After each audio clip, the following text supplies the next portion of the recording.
ഇനി നിങ്ങൾക്ക് ഇതിന്റെ കണക്കാണ് വിഷയമെങ്കിൽ ഞങ്ങൾ ആ പോസ്റ്ററിൽ കൊടുത്തിരുന്ന അക്കൗണ്ടാണ് സംസ്ഥാന യൂത്ത് കോൺഗ്രസ് കമ്മിറ്റിയുടെ അക്കൗണ്ടാണ്. അപ്പോൾ അങ്ങ് കൈരളിയുടെ മാധ്യമപ്രവർത്തകനാണല്ലോ. അപ്പോൾ ഇത് ബാങ്ക് സ്റ്റേറ്റ്മെന്റ് ആണ്.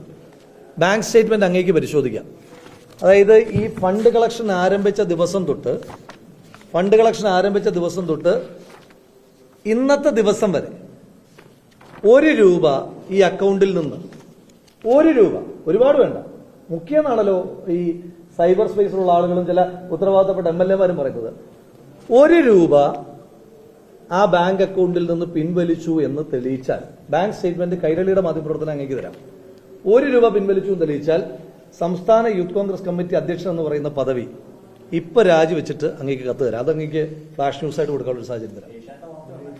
ഞാൻ അങ്ങയോട് പറയാണ്, കൈരളിയുടെ ഞാൻ എന്റെ പാർട്ട് തീർന്നില്ല. അങ്ങ് ദയവ് ചെയ്ത് ഇടപെടരുത്.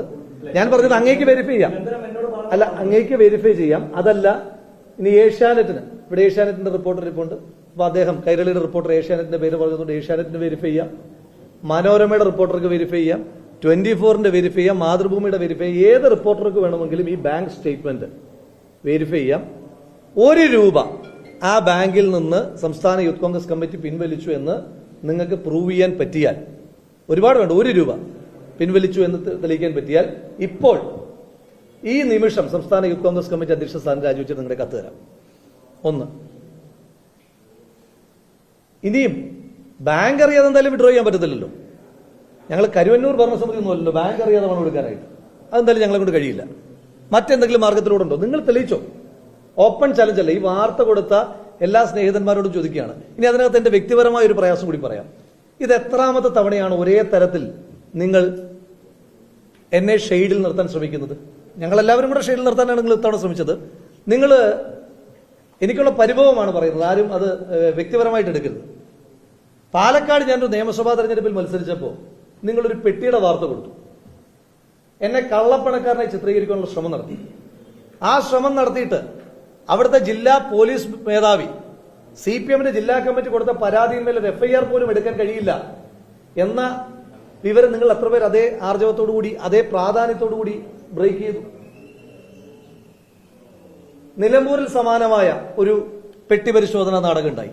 ഇപ്പൊ ഏറ്റവും കൂടുതൽ ഇത് നിങ്ങൾ ഇത്തരത്തിൽ ഒരു ബാങ്കിലൊന്ന് വിളിച്ചു ചോദിച്ചാൽ നിങ്ങൾക്ക് അറിയാൻ പറ്റുന്ന ഒരു വിവരത്തിൽ, ഒരു വിഷയത്തിനകത്ത് നിങ്ങൾ നിരന്തരമായി സാമ്പത്തിക കുറ്റവാളിയെ ചിത്രീകരിക്കാൻ ശ്രമം നടത്തുന്നത് അത്ര നല്ല പ്രവണതയായി എനിക്ക് എന്റെ സുഹൃത്തുക്കളുടെ നിലയിൽ നിങ്ങളോട് അതിന്റെ ഒരു പരിഭവം കൂടി പങ്കുവയ്ക്കുവാൻ ആഗ്രഹിക്കുകയാണ്.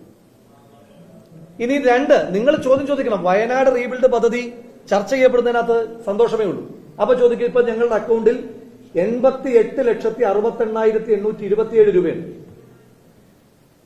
88,68,827 രൂപ. ഇനി നിങ്ങളോട് ഞാനൊരു വിവരം കൂടെ പറയാം. യൂത്ത് കോൺഗ്രസിന്റെ ചില പരിപാടികളുമായിട്ട് ബന്ധപ്പെട്ട് 1-2 പേര് സംഭാവന ചെയ്തിരുന്നു. ആ സംഭാവന പോലും ഇത് വയനാട് ഫണ്ട് കളക്ഷന്റെ പണം വന്ന അക്കൗണ്ടിലേക്കാണ് എന്നുള്ളത് കൊണ്ട് ആ പണം പോലും എടുത്തിട്ടില്ല. 1-2 പരിപാടിയുമായിട്ട് ബന്ധപ്പെട്ട് നടത്തിയ ഫണ്ട് വന്നതുപോലും ഞങ്ങൾ എടുത്തിട്ടില്ല. അത്ര സുതാര്യമായിട്ടാണ്. കാരണം അത് നാളുകളിൽ ഇങ്ങനെ ഒരു ചോദ്യം വരാൻ പാടില്ല എന്നുള്ളത് കൊണ്ടാണ് ആ പണം വന്നിട്ട് പോലും അതിൽ നിന്നൊരു ചില്ലിക്കാശ് എടുക്കാത്തത്. ഇനി ആ പണം കൂടി ഈ ഭവന നിർമ്മാണത്തിന് വേണ്ടിയിട്ട് ഞങ്ങൾ ഉപയോഗിക്കും. ഇനി എന്തുകൊണ്ടാണ് വൈകുന്നത് എന്നുള്ളതാണ് നിങ്ങളുടെ ചോദ്യമെങ്കിൽ അത് നമുക്കൊരു ഡിസ്കഷൻ കൊണ്ടുവരാം. സംസ്ഥാന ഗവൺമെന്റിന് 780 കോടി രൂപ നമ്മൾ സമാഹരിച്ചു കൊടുത്തു, അല്ലേ? 780 കോടി രൂപ സംസ്ഥാന സർക്കാരിന്റെ കയ്യിൽ ഇതുമായി ബന്ധപ്പെട്ട് കിട്ടിയിട്ട് സംസ്ഥാന സർക്കാർ ഇന്ന് വരെ നിർമ്മിച്ചു കൊടുത്ത ഒറ്റ വീടിന്റെ കാര്യം നിങ്ങൾക്ക് പറഞ്ഞു തരാൻ പറ്റുമോ? 1 വർഷം കഴിഞ്ഞില്ലേ? ഈ 1 വർഷത്തിനിടയിൽ സംസ്ഥാന സർക്കാർ നിർമ്മിച്ചു നൽകിയ ഒരു വീട്, ഒറ്റ വീട് പറയാൻ കഴിയുമോ? ഇന്നലെ ഈ വാർത്ത കൊടുക്കുമ്പോൾ 1-2 മാധ്യമ പ്രവർത്തകർ അബദ്ധത്തിലാണെന്ന് ഞാൻ ഇപ്പോഴും വിശ്വസിക്കുന്നത്. DYFI 100 വീട് നിർമ്മിച്ച് നൽകിയെന്ന് പറഞ്ഞു. DYFI നിർമ്മിച്ച് നൽകിയ 100 വീട്ടിൽ ഒരു വീട് നിങ്ങൾ കാണിച്ചു തരാം. ഒരു വീട്, ഒറ്റ വീട് കാണിച്ചു തരാം. DYFI എന്താ ചെയ്തത്? DYFI സമാഹരിച്ച പണം സർക്കാരിന് കൊടുത്തു. സർക്കാർ മുഖ്യമന്ത്രിയുടെ ദുരിതാശ്വാസ നിധിയിലേക്ക് കൊടുത്തു. ജനങ്ങൾ മുഖ്യമന്ത്രിയുടെ ദുരിതാശ്വാസ നിധിയിൽ കൊടുക്കുന്നില്ലേ? പിന്നെന്തിനാ വേറൊരു കളക്ഷൻ ഏജന്റ് ആകുന്നത് ഇവര്? നമുക്ക് ഗവൺമെന്റിന്റെ കാലതാമസത്തെ അതിജീവിച്ച് എന്തെങ്കിലും ചെയ്യാൻ കഴിയുമോ എന്നുള്ളതല്ലേ ചോദ്യം. നമുക്ക് ഈ സർക്കാരിന്റെ ദുരിതാശ്വാസ നിധിയെ കണ്ണും പൂട്ടി വിശ്വസിക്കാൻ പറ്റുമോ? കഴിഞ്ഞ ദിവസം നിങ്ങൾ വയനാട്ടിലെ അവർക്ക് കൊടുത്തുകൊണ്ടിരുന്ന സഹായം 9,000 രൂപ സഹായം നിർത്തലാക്കിയ ആളുകളുടെ പ്രതിഷേധം നിങ്ങൾ കണ്ടില്ലേ? വയനാട്ടിലെ ആളുകൾക്ക് അവരുടെ എന്തെങ്കിലും ഒരു ഉപജീവന മാർഗത്തെ പറ്റി സർക്കാർ ചിന്തിച്ചിട്ടുണ്ട്? ഞങ്ങൾ വാഹനം വാങ്ങി നൽകിയിട്ടുണ്ട്. ഈ സർക്കാരിന് ഇത്ര കോടി രൂപ കിട്ടിയിട്ട് ഞങ്ങൾ അവിടെ നിന്ന് പ്രത്യക്ഷത്തിൽ ബോധ്യമുള്ള ആളുകളാണ്. മുണ്ടക്കൈ ചൂരൽമലയിലെ ആളുകളുടെ പ്രധാനപ്പെട്ട വരുമാന മാർഗം എന്തൊക്കെയാ വരുമാനം? 1, കൃഷി. 2, അവിടുത്തെ ആ ജംഗ്ഷനിൽ കടമുറിയിൽ കച്ചവടം നടത്തിക്കൊണ്ടിരുന്ന ആളുകൾ. 3, ഓട്ടോറിക്ഷ ഡ്രൈവർമാർ. 4, ജീപ്പ് ഓടിക്കുന്നവർ. ഒറ്റ ഉരുൾപൊട്ടലിൽ 4 വരുമാന മാർഗം അവസാനിച്ചു അല്ലേ? കൃഷി നശിച്ചു, അവിടുത്തെ കടകളില്ല, അവർക്ക് ഓട്ടോ ഇല്ല, ജീപ്പില്ല. ഇതിനകത്ത് ഏതെങ്കിലും ഒന്നിനെ കോമ്പൻസേറ്റ് ചെയ്യാൻ ഈ സർക്കാർ കഴിഞ്ഞിട്ടുണ്ടോ? ഒറ്റ ഓട്ടോ ഒരാൾക്ക് ഈ സർക്കാർ ഒരു ഓട്ടോ വാങ്ങിച്ചു കൊടുത്തിട്ടുണ്ടോ? ഒരു ജീപ്പ് വാങ്ങിച്ചു കൊടുത്തിട്ടുണ്ടോ? ഒരാൾക്ക് ഈ സർക്കാർ ഒരു വീട് വെച്ച് കൊടുത്തിട്ടുണ്ടോ? അപ്പൊ 780 കോടി രൂപ നമ്മൾ സമാഹരിച്ചു കൊടുത്തൊരു സർക്കാർ ആ പണത്തിന് മുകളിൽ നിഷ്ക്രിയമായി നോക്കിയിരിക്കുകയാണ്. എന്നിട്ടാണ് സർക്കാർ സ്പോൺസേഡ് ആയിട്ടുള്ള ഇത്തരം വാർത്തകൾ വരുന്നത്.